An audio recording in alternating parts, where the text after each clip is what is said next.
Just a couple of words about Phylogica. It's a bit of an unusual story, but I've got to say that Phylogica is one of those, within the biotech industry, is one of those very, very well-respected companies.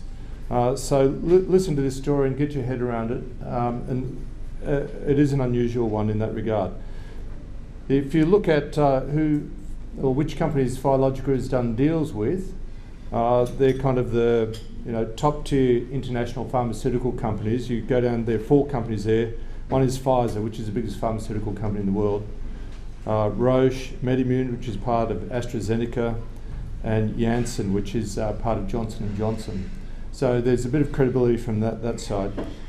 Last week, Scott Power, who's probably one of the top 3 biotech analysts in Australia, and he's a biotech analyst for RBS Morgan's, put out a research report on Phylogica. The share price is about 4.5 cents today, I see, gives it a market cap a bit over 20 mil.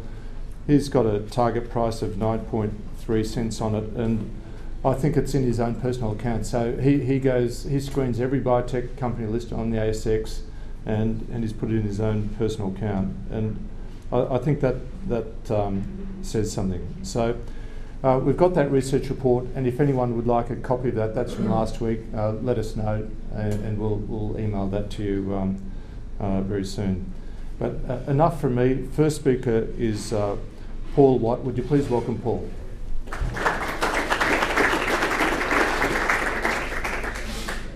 Thanks, Rudy, and thanks to all of you for coming along for this update. The reason why we're on this roadshow is really to update our Australian shareholders on progress with our new business model, which we instituted about 3 years ago. This is a discovery-focused business model, which Nick will talk about later. And we've been very busy in the last year or so delivering on this business model, as you can see from the shareholder update and the other information that we're going to present. And I think if there's any criticism that could be levelled at us, it would be that we haven't been very good at communicating this progress to shareholders, I guess because we've spent a lot of time overseas. So now we're here in Australia, and it's my pleasure to update you all. So firstly, just to introduce the team, and this is the executive team.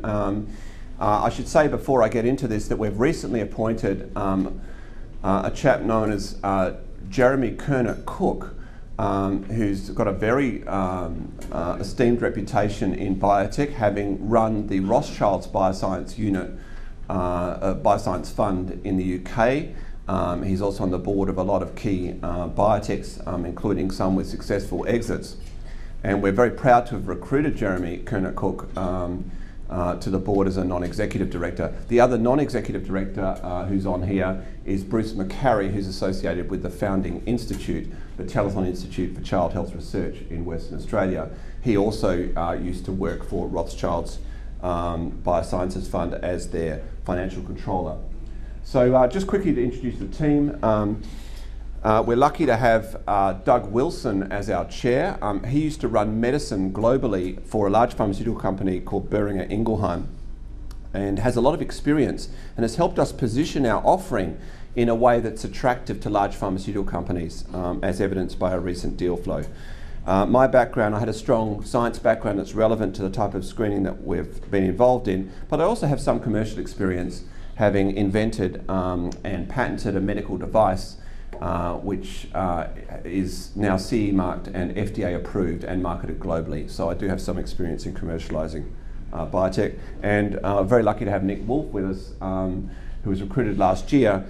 He had a very strong background being the global head analyst for ABN AMRO in biotech, but also working as a leading analyst for Nomura and UBS Warburgs and some other funds as well. So he has a very strong background in biotech as well. And we also have someone running the science in the laboratory when I'm overseas. So Phylogica is a spin-out from the leading research institute in Western Australia, and from the first dedicated cancer research hospital in the US, which is the Fox Chase Cancer Center in Philadelphia. We're listed on the Australian Stock Exchange, and really the key asset are these phylomer peptide libraries I'll talk about in a minute. And we own this class of peptide, and it's the most structurally diverse source of peptides on Earth. So one analogy I might use is it's a bit like owning an oil field. So we own an oil field, and no one can drill in that oil field without a license from us. And that's why the largest companies in the world, like the companies listed down the bottom, are talking to us, because if they could invent around or somehow break our patents, they would, but they can't. So they really need to talk to us if they want to access this resource. And one thing that I will talk about that it perhaps differentiates us from other biotech stories you might have heard from is that we have a discovery-focused business model. So unlike the other biotech stories where you're talking about a 15-year horizon, huge amounts of capital, and you have to be very patient to wait for the products to go through the clinical process, and only 1 in 9 products succeeds through that clinical development process. Our story is a little bit lower risk. I mean, basically we focus on the earliest stages of drug discovery. We discover drug candidates that are licensed by the pharmaceutical companies, and at their expense, they conduct the clinical trials, and yet without having to fund them at all, we can sit back and take milestone payments and royalties from products that we discovered. So apologies for that slide, it's a bit hard to read from here, but really it contrasts, I think you've got it in front of you anyway, it contrasts the difference between small biotechs and big pharma, because one might wonder, why would the largest pharmaceutical companies in the world deal with a little tiny company in Australia? And the reason is that big pharma are in trouble. So big pharma's proprietary pipelines of drugs are drying up. For example, Pfizer has the drug Lipitor for high cholesterol. That patent's expired, so they need to replace these particular drugs. And they're not particularly good at discovering drugs historically. There's evidence that big pharma actually are pretty inefficient at discovering drugs, and yet they are very good at running clinical trials and at marketing drugs. And so what's happening is there's an evolution in the drug discovery business where little companies like Phylogica discover drugs which are later developed. So the nimble, smaller companies which have more advanced technology discover the drugs, and then the large pharma companies are able to exploit those resources. And you know, one reason why biotech has such a bad reputation is that biotech companies are often quite bad at clinical trials and at ultimately launching and marketing drugs. And so this is really a marriage made in heaven where the defects of each side is complemented by the other. So very quickly, I'm going to talk about the platform that we own and the space that we're in. So peptides is a very exciting part of the drug discovery market. It's actually growing at twice as fast as the conventional drugs, the small molecules, the tablets, that sort of market. And there's the reason this space is exploding is there are technologies arising to make peptides more drug-like. And we're in that space, so it's very exciting for us. And what do we offer in the peptide discovery space? Well, quite literally, we set out to make the most structurally diverse library of peptides, because drug discovery is really about finding a key that fits a lock. And the more keys you have of the more shapes, so you want to be the locksmith basically, and the more keys you have of more shapes enables you to open more locks, and that's what we've done. So we've set up this library, which is quite literally the world's most structurally diverse peptide library. So we have more shapes than anybody else. And the way we made this library was to take the genomes from these bacteria that live in extreme environments, like deep sea volcanic vents, geysers, other places. And we create this artificial genome, and then we make peptides from this genomic information. And amazingly, we actually own this drug class. So we have granted patents in the US and Europe and other major jurisdictions for any conceivable method of making these libraries, screening these libraries, and also for the hits from the libraries. And when I say diverse, I mean it. So basically, these are the bacteria, and these are ancient bacteria known as archaea, And these species are used to make our libraries shown in orange. And the reason we go to these bacteria is this is where the world's most highest structural biodiversity is. So these bacteria diverged 3 billion years ago in evolution, and they've been getting more and more different from one another. So these bacteria are more different from each other than we are, our proteins, from slime molds, fungi, plants, or even protozoa.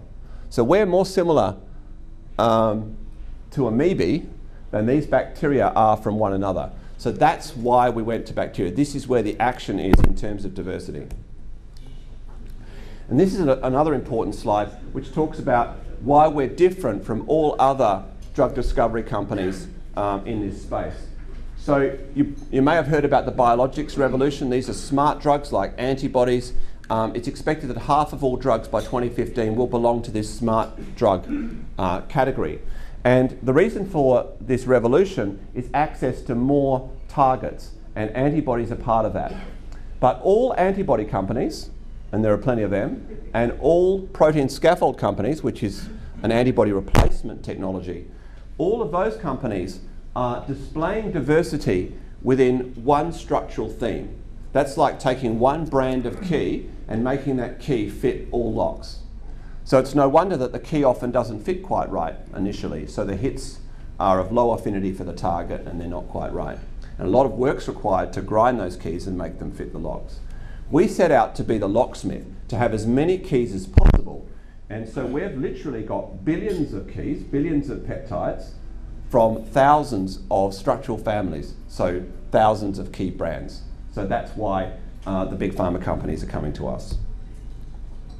And that's all theory. What about fact? Well, the fact is that when we screen a phylum library, straight off the bat, we get a higher quality and quantity of hits, which is what the large pharmaceutical companies want. And here's an example. These are hits which have antimicrobial activity. They're active against a superbug called Acinetobacter that's important for burns victims and soldiers who get infected from explosions. And basically, we found peptides shown in blue here that are more active than natural antimicrobial peptides. There's one here shown in orange. So they're active at higher concentrations and even more active than natural antibiotics. This is ampicillin at triple the concentration. And we have peptides that are at a third the concentration are still more active. So these are straight out of phylum screens. So the hits that you get are of very high potency.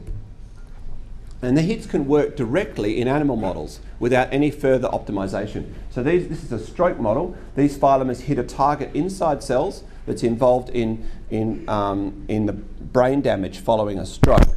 And in this model, you occlude an artery to the brain, a middle cerebral artery to the brain in a rat, and the rat has a stroke. And here we're trying to rescue the brain damage in these animals with a stroke by injecting some of our peptides against this target that causes the brain damage. And you can see that when we inject the peptide, this is the brain damage here on the y-axis. When we inject the peptide, we get major protection. And this is just a raw hit straight out of our screen. So again, this is the type of data that excites large pharmaceutical companies because they want drug-like peptides straight off the bat.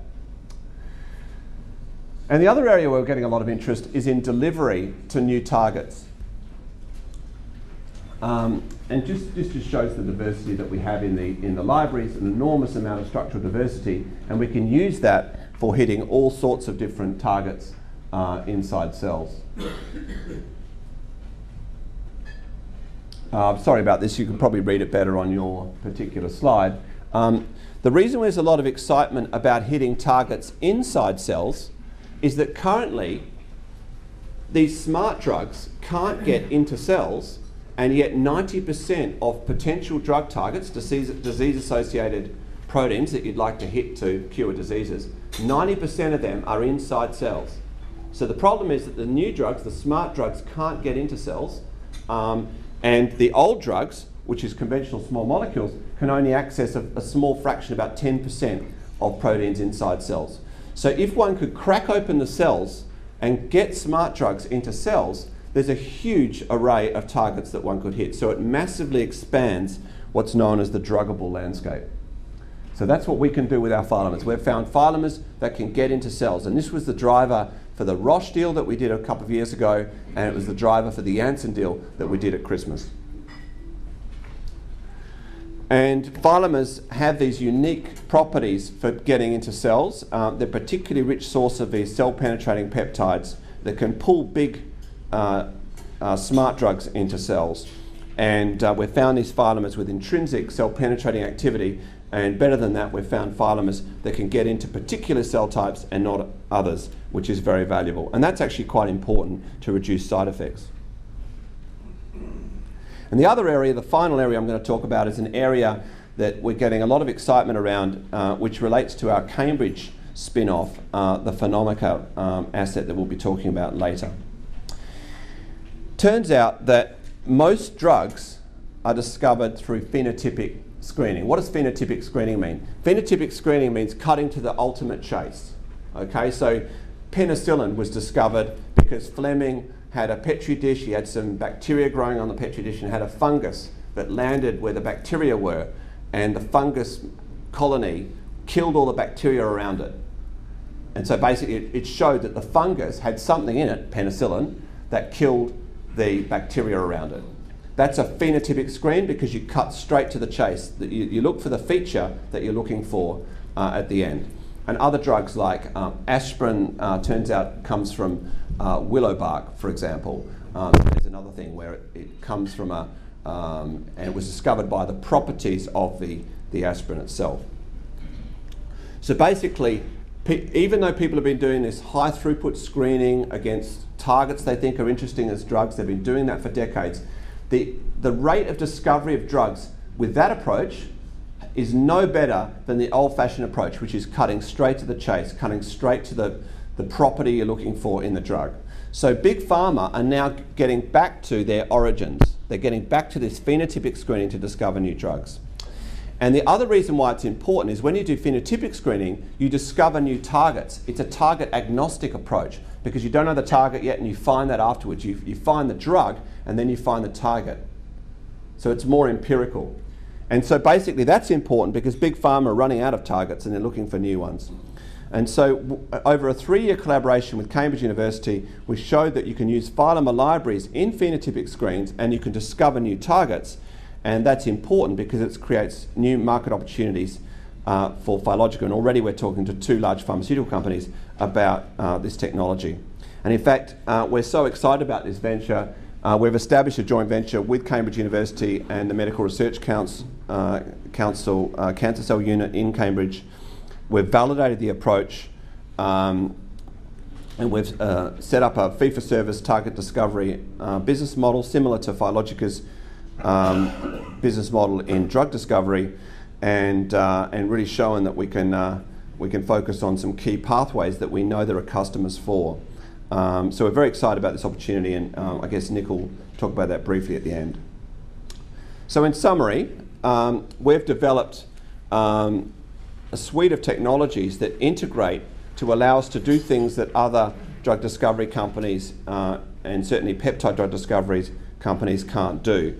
And we've shown that we can do all the things that are on that screen, and that's probably why we're getting interest in all these areas from large pharmaceutical companies.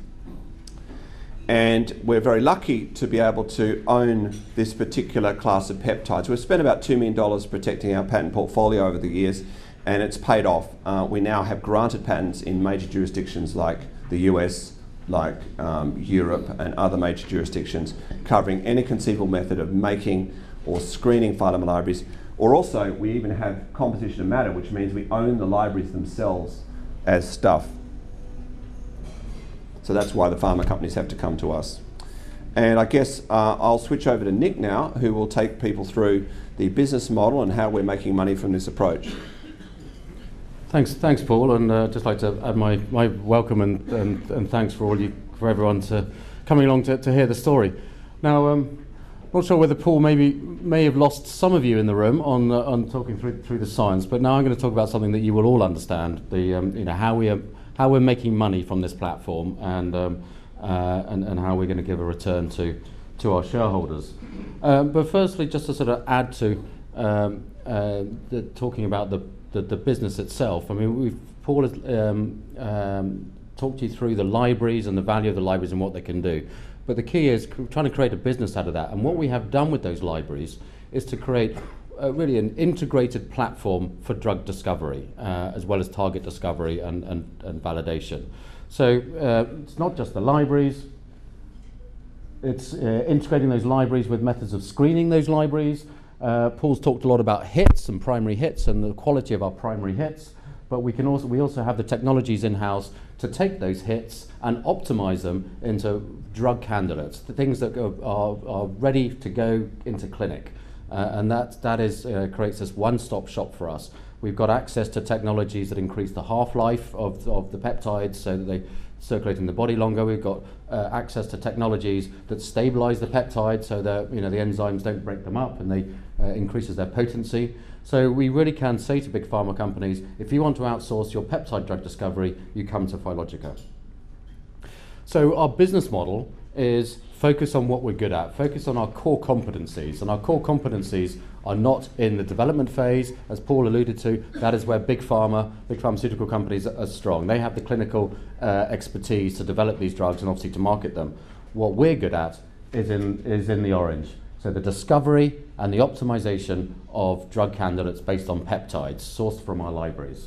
And our business model is a hybrid one where we're combining sort of discovery alliances along with our in-house drug development. But in terms of the Discovery Alliance business, that is what is driving our revenue growth today and is driving us to sustainability in this calendar year. So we have a fee-for-service component. So instead of us guessing what might be of interest to pharma in terms of drugs, we build to order. So we go to pharmaceutical companies and we say, what intractable drug targets, therapeutic disease-associated targets, are you working on?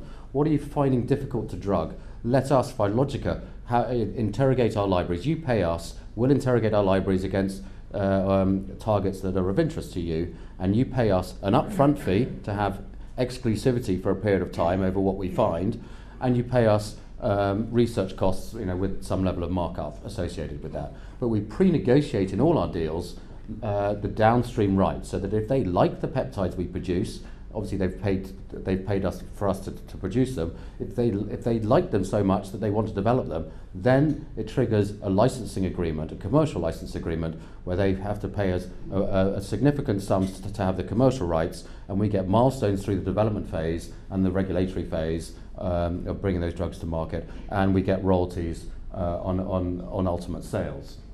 And to give you the rough numbers that the current templates that we work to, and we have raised the bar consistently through our deal doing.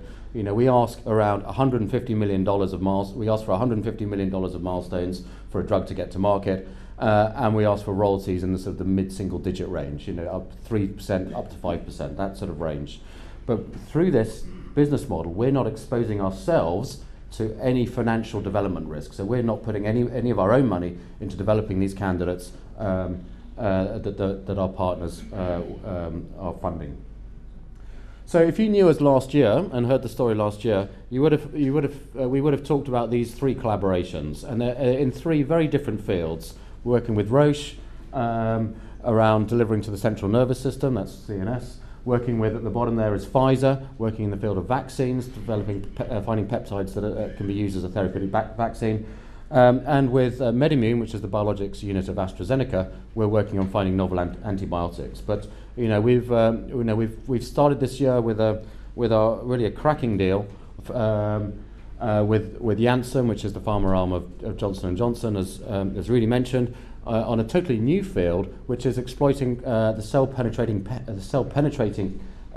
activity that we can find within our peptides in our libraries. So they've come to us to find peptides that basically just punch holes through cells and can carry in therapeutic cargoes on behalf of Janssen, that Janssen have developed. So to give you a little bit more colour on those, our deals are all set out here. But I'll make two key points firstly on this slide. And they're in chronological. These deals are in chronological order as to when they were signed. So the first deal we signed December 2009 with Roche. So it was only in 2009 that we started this corporate strategy. 2 points I would make are the deals are getting bigger and bigger. The economics of these deals are getting bigger and bigger, and the scope of these deals are getting bigger and bigger. For example, the MedImmune, the Roche, MedImmune, and Pfizer deals cover sort of one product. that they could develop. The Janssen collaboration, the Johnson & Johnson deal, which we just signed on we signed it on the 30th of December, and not ideal. We announced it on the 3rd of Jan, but it covers a minimum of 5 candidates, 5 drugs, and it could be up to 15. So potentially 15 times, although we can't talk specifically about the numbers for confidentiality reasons that Janssen has asked us to adhere to, it is potentially 15 times the size of our other deals, and is typical of the types of structures that are currently deal structures that we currently have in discussion with prospective partners. And the other key point, as well as the deal size is getting bigger, the other key point is to the extent that some of these deals have matured, where our work has finished, the work that we do, where we find the peptides and hand them over to our partners, we have delivered every time. Everything that's been asked of us, we've been able to hit those objectives.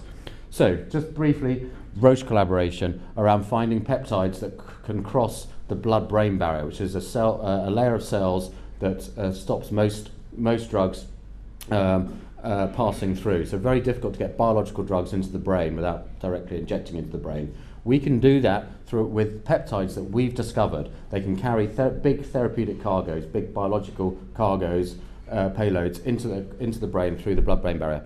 The deal with MedImmune, and we hit those objectives.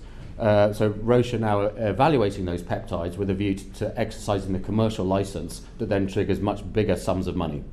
The MedImmune collaboration, AstraZeneca, this is to discover antibiotic or antimicrobial peptides from our libraries that have activity against Pseudomonas. Now, Pseudomonas is one of those hospital-acquired superbugs which are becoming resistant to most existing antibiotics. Massive opportunity if we're successful, and we are getting there. We're very close now. We announced in November that we're entering the final stage of that collaboration. And here I can talk a little bit more about the numbers. So, this deal is worth $100 million to us if a drug comes to market, plus royalties. So far, we've received $2 million. So, we've still got 98 to come, and those payments start getting bigger and bigger as we progress as we deliver on the project, and then MedImmune takes those drugs, those peptides into development. The Pfizer collaboration, this is around finding peptides that mount an immune response against a target to develop a therapeutic vaccine, not just like a preventative vaccine, but to treat an inflammatory disease which is currently poorly treated. And again, we've delivered on what was asked of us. Pfizer are now making sure those peptides that we've discovered do indeed elicit an immune response in animal models, and in the next 6 months we expect a very significant payment on the basis that our peptides do what was written on the tin. They do what we found in our labs, in the Pfizer labs. So, and the Janssen collaboration I've talked about, largest to date, potentially multiple products with peptides that penetrate particular cell types. So not just can penetrate any old cell, but they actually penetrate cells of a particular type, be it skeletal muscle or liver or heart cells. They can pull therapeutic cargoes into those particular tissue types. So we put up the table of big pharma. I mean, these are all household names and be familiar to you. But the point being, we've already got relationships with 4 of them, and we will eventually crack all of these, because all of these companies are in discussions with us. In fact, even some that we've got companies. Some of these companies had I guess burned our approaches a couple of years ago, and are now unsolicited, have come to us now that we are validated by our existing partners as a value-added collaborative partner. They're now coming to us to ask whether we can work together. So we really have got momentum behind our deal doing. So from a financial perspective, we're at the beginning of the curve. FY 2010 revenue was 0. FY 2011 revenue was 2.5. FY 2012, this is to the 30th of June, we're aiming for $4 to $6 million of revenue, so we're doubling. And our provisional guidance for FY 2013 is to double again to $10 million of revenue. So 100% growth. Our revenue for the FY 12 is going to be very much sort of back-end loaded. So we reported our 4D interim results just the other week. Revenue of 1.4 million. So $3.5 million of revenue approximately expected over this second half of the financial year. And actually that'll be break even. Our operating costs today are around $7 million. They don't go up. There isn't a linear relationship between our operating costs and the number of projects that we can undertake, because a lot of what we do is automated using robots. So we can run. We've just bought a new robot, cost us $250,000. That's almost doubled a robot to do the screening. So it basically does the robotic arms that test the peptide libraries, the 10 billion peptides that we have, can do it robotically, and that has increased our capacity from around 6 to 8 projects in parallel to double that, to closer to 20 projects in parallel. So we have good visibility on our revenue, is the other point I would make, because a lot of the payments, certainly during the phase where we're doing the work, the research work, of course, these are committed payments. Our partners are committed to make those payments. For example, we've just invoiced, we got $1.2 million up front from Janssen, which we received in January, and we've just invoiced them just last week for $500,000 as the first instalment of the research payments that they have to make. And we have committed payments from our other partners also coming in this half of the year. Plus 3 deals a year. We've only signed 1 in this financial year, so there's another 2 that we are guiding the market to anticipate before 30 June. So our cash balance at the end of December, and that didn't include the monies in from Janssen, was $4 million, with operating costs of $7 million per year, and revenue in this half of the year of 3.5. We're going to be break even. So actually we may end the year even with more money than that in the bank, end the financial year with more money than that. So we are well positioned, as I say, with good reasonable visibility, certainly on the committed payments, to see this company sustainable from this point onwards. So we don't have to come back to the market for more capital raisings. So what is there to anticipate in terms of news flow? I mentioned new deals, and these are bigger deals. Every deal we do seems to be getting bigger and bigger in terms of the economics. Janssen, another little one of the bells and whistles we added to the contract we signed at Christmas time was that they have an option, but it's a short option. It's only a 6-month option to expand the collaboration to potentially 3 times the size of the existing deal. So we are working with them now to hopefully be able to announce that by the end of June. And there's going to, we'll be announcing a number of progress reports and payments from our other collaborations over the next over the remainder of this financial year. And going into next year, more of the same. But importantly, some of our current deals will be reaching those commercial license phases where our partners will have to pay very significant sums if they are to take those programs forward. And those are really re-rating events, not just from the financial aspects, but also to see Phylogica, being our trademark for our name of our peptides, seeing a Phylogica given a candidate name by a big pharmaceutical company and sitting in their pipeline rather than just research work that we're currently doing, I think will be clear validation. And certainly, Paul mentioned that we had been in the US and Europe seeing a lot of specialist funds over the last few weeks, and for many of those, that's a big validating milestone, that when there's a Phylogica drug in the pipeline of a big pharma company. So just in summary, you've heard the science from Paul, and hopefully we've given you a bit of a colour how we've put what is really world-leading science into a commercial one-stop shop platform for peptide drug discovery and also discovery of targets and discovery and validation of targets. We've successfully validated this business model over the last couple of years with these 4 strong relationships, and although I can't sort of give you any great detail around our ongoing negotiations, our existing partners are now coming back for second deals with us in a much broader sense and financially much more significant. So we're delivering on we've delivered on our objectives, which is why these guys are coming back. So the deals to date hit everything that's been asked of us, and we are really building value now, both through those partnered programs, but also working on some in-house programs, which we haven't got time to talk about today, but we will be talking more about in the future. And from a pure sort of investment return, we are a company now that has turned the corner in terms of sustainability. We've got revenue growth, we're doubling our revenue year on year, and we will some of the substantial payments that are milestone related could really move us could really be re-rating in terms of the quantum of money that we could that they would generate for us. So with that, I'll pass back to Rudy.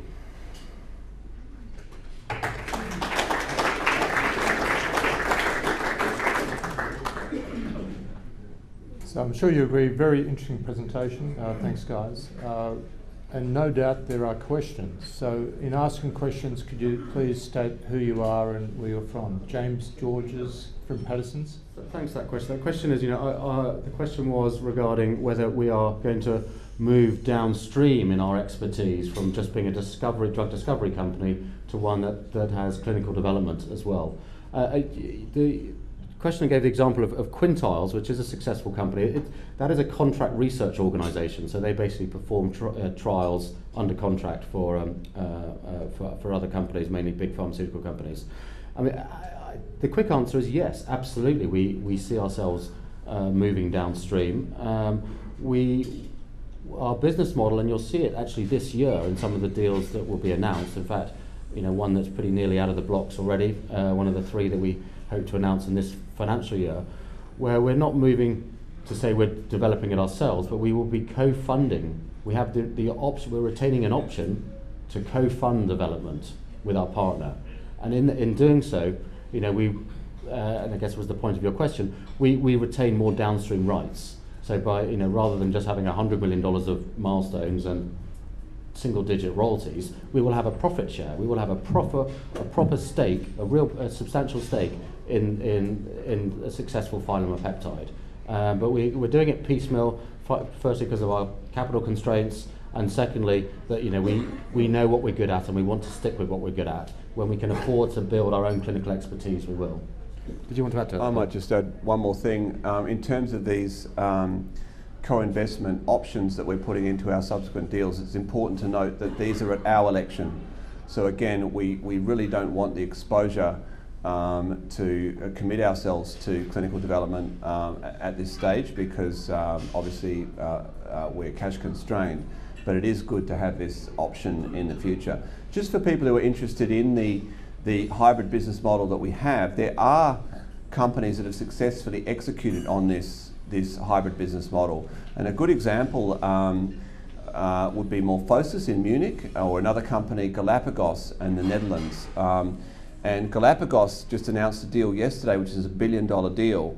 150 up front. 150 million up front, $1 billion deal around an in-house program that they developed. Now, Galapagos has exactly our business model, so they do contract discovery for large pharmaceutical companies as their main bread and butter. They get 100 million euros in revenue every year from this business model, and they're able to use surplus cash flows from this business to invest in their own pipeline now, and one of those investments is paid off with the deal they announced yesterday. So it's worth looking up Galapagos as an example of where you can go with this hybrid business model.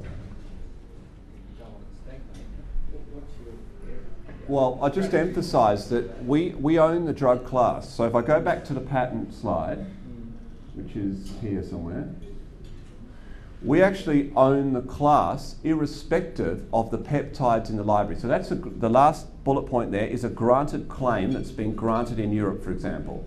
Now that claim is not restricted to particular genomes, right, in the libraries. All that's required is that the genomes that we use are sequenced, well, you'd want to do that anyway for various reasons, and that they're compact. But compact is defined not just for bacteria, but in the patent is defined all the way to the pufferfish, the Japanese fugu pufferfish.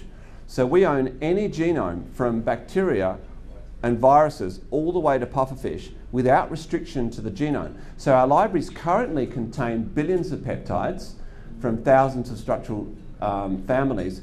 In principle, we could make libraries containing trillions of peptides and still own the library. So we have control of this particular drug class. I would just add to that question, which was around our IP and how we build on that and build on our libraries, and say that we are constantly upgrading our libraries. What we call it adding diversity, which means adding new genomes. So we're not the company that's out there bioprospecting, doing the Indiana Jones style collecting samples, but we work with a lot of academics who do just that. So they find exotic organisms, understand what's called decode the genome, and then once that genome is known, we can chop it up and add it to our libraries. So we are constantly adding more genetic diversity. Thanks for that question, which was really around, can we give more visibility on the structure of the deals and the schedules of the payments, so that you guys can better understand where we're heading financially. It's a really, really good point you make. We would love to, but we're restricted both by the commercial sensitivities that we have, that if we put a template up there, then that would cap what we could negotiate with other people. And we're also restricted by the confidentialities of our pharma company partners, who obviously want to do lots of drug discovery deals and wouldn't necessarily wouldn't want those terms in the public domain if it might impact their discussions with others. But it's something that we are now, I think we are more comfortable. We've basically consistently raised the terms, the financial terms in all of our deals. They're getting richer and richer, as I mentioned. And I think it is something that we will do in future, but is try and give more colour as to what a standard deal looks like per product. How do the payments pan out over what time frame, and where are we with each of the deals? But in a nutshell, I mean, to just give to try and give you a little bit of colour, but thanks for the constructive criticism. I mean, let me say that we have around we get about $2 million for doing the screen over 12 months. So for a single, if they want to find it against a single target, we do the screen, we get paid $2 million. Then when we hand it, and that takes a year to 18 months. When we hand that over to the partner, then there's a very early stage payment where they will put it into an animal or verify that we've delivered peptides that do what they wanted to. It may be in an animal model, it may not be, and that triggers a payment in itself, usually the order of $500,000 to $1 million. Then of course there was the exercise of the commercial license, and that's up of around $2 million for them to say, okay, yeah, you're right, you've delivered on what we wanted, we'll take those peptides, here's $2 million for that. And then we're in the licensing agreement, and the payments, I mean, for anyone who follows the industry, they're pretty standard milestones in terms of the events, and the payments just ratchet up. So it's a couple of $1 million if they put it in an animal for a toxicity study. It's a little bit more than that if they put it in an animal for a proof of concept study. It's $5 million if they start the first time they treat a patient. It's $10 million if they start a phase 2 study. It's $20 million if they start a phase 3, and it goes up like that. It's very standard terms, but what we have tried in all of our deals is to make sure that we get to the extent that when we get into clinical development, sometimes there are gaps, but we've tried at the front end to make sure we're paid. Our revenue doubles each year. So if it's $2 million in the first year, it's $4 million in the next year, and $6 million in the year after. So what we're really saying is, your normal cash flows. Yes, yeah. I mean, the revenues are lumpy, and I emphasise that. But if the question was around when is the big re-rating event that we'll see us get substantial payments from our partners. Well, to answer that question, there are some significant re-rating events, we believe, over the course of the next 12 months. I just go back to the deal slide here to point out that Roche and Pfizer, and in a couple of months MedImmune, will all be at the stages where the peptides are with them, under evaluation. They are already with Roche and Pfizer. And the next payment to anticipate will be the exercise of the license. And we're talking single-digit millions, but we're talking millions of payments, millions in payments. And the other points to make in terms of what might be a re-rating event is, yes, that downstream terms of $100 to $150 million of milestones is sort of fairly standard in all of our discussions, but the upfront is always changing. We're always seeking more upfront. So we've upped the bar for the entry point. What is just a technology access fee? So the next few months will give a true rating of where this company's going. We hope so. Yes, I think over the next 6 to 12 months there will be some significant events, both financially, but also in terms of the progress of our peptides, to see them go into the pipeline of our partners. Thank you. Repeat the question. There are two questions. Yeah. Thanks. I'll just repeat the question first. It was firstly that if you have followed the trading in PYC stock, that we have had a major shareholder exit, why would he have done so when we're at such a potential transformational time for the company? And the second question was, some of our deal, the Roche deal, for example, was signed 2.5 years ago, and we haven't necessarily seen any significant payments out of Roche. I'll comment on the second part first, if I may, and that is the Roche deal was our first deal that we signed, our least commercial in terms of the terms. They had a very long option period to evaluate the peptides, and we've now got the option period shorter, so that they really have to step up to the plate quickly. There was no upfront fee with Roche, for example. They just paid for our research. Now we're commanding upfront fees. And secondly, it's an example, and it's not in all cases, but the situation with Roche was an example of our exposure to the restructurings that sometimes take place within big pharmaceutical companies.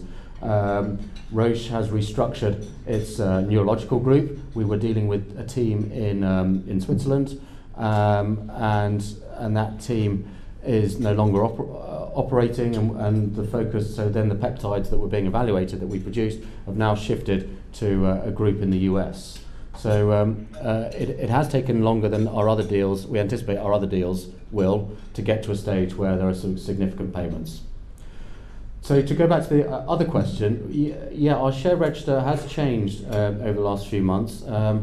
It may seem strange on the face of it, why is our stock during a period, the last 3 months when we've announced our largest deal to date, the Johnson & Johnson deal, our stock is down 30%. And the reason is that one of our largest shareholders, Australian Heritage Group from Western Australia,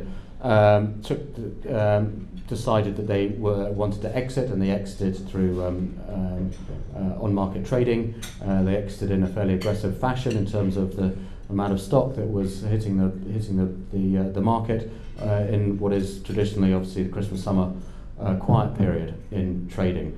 I can't speculate on why he made that decision to sell when he did. He was with the company for several years. In fact, he was on the board for a period of time, and while he was on the board, he was very keen to push us towards a trade sale.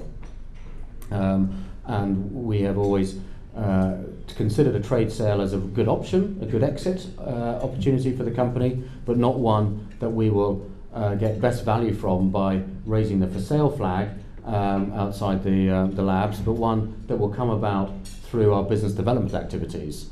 And to go back to your second question again, and you queried why, if we were delivering on all our projects, why weren't some of these companies coming back more quickly to take a real interest in us, maybe with a view to an acquisition?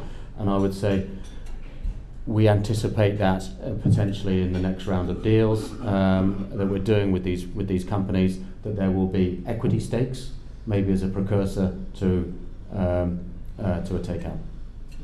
And I should probably add to that we've spoken to I think 4 or 5 of the corporate venture funds. So it's not as though the corporate venture funds associated with large pharma haven't got us on their horizon. We might do Peter Malloy and then one more after that. Well, I guess the most visibility I can give, and I won't give specifics for obvious reasons. I'll repeat the question. Peter suggested that a key value inflection point for the company is when a candidate enters clinical development, and presumably Peter means a candidate entering clinical development in the pipeline of one of our large pharma partners.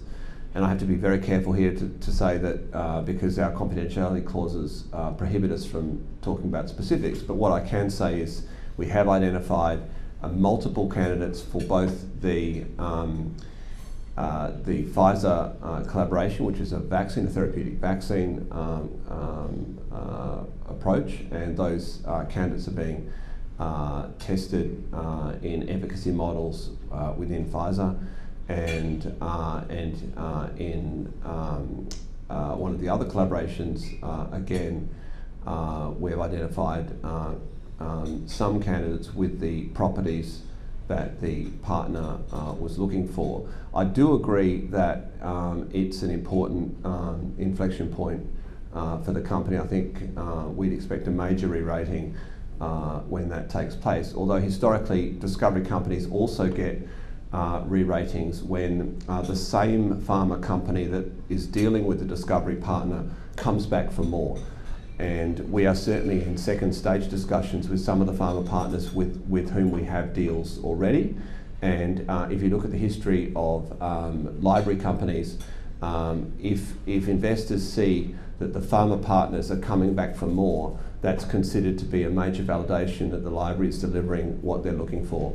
And of course the third re-rating, major re-rating event would be corporate venture funds from large pharma taking a stake in the company. And all I can say is,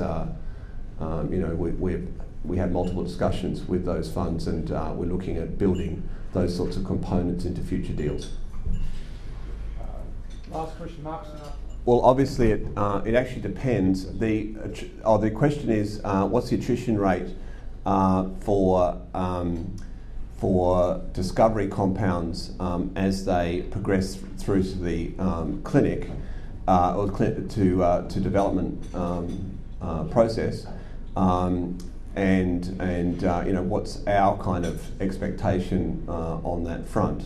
Would that be correct? That's the question. And I guess what I can say is that peptides have double the success rate of small molecules in development. So the success rate with peptides is roughly the same as for antibodies, and this turns out to be one of the main drivers for the interest in this biologics sector, is that peptides belong to the biologics class, and both peptides and antibodies have double the success rate in terms of attrition.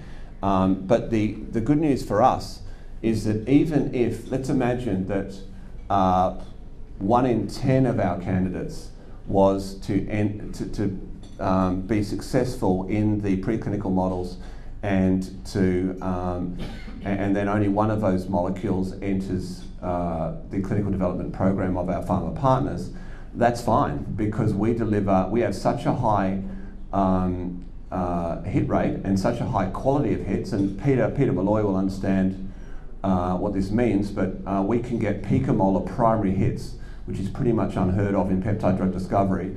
So basically that level of quality of hits, if you have enough of them, and we have plenty, then we can handle the attrition. And Big Pharma knows that. They know that there are enough candidates that we're delivering to them to go through their preclinical models, that there will be, given their internal metrics of attrition, there'll be enough successful candidates coming through.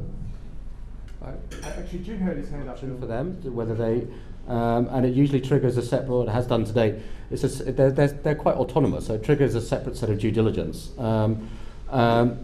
But we have also discussions where yes, we're talking to the pharmaceutical company, but totally unsolicited. We've been approached by their corporate venture groups. Corporate venture groups, not. Sorry, it's pharma corporate venture groups.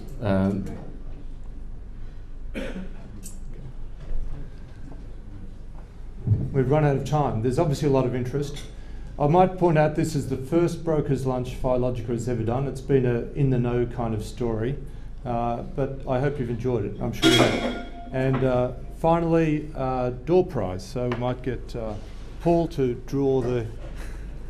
I'll put mine in.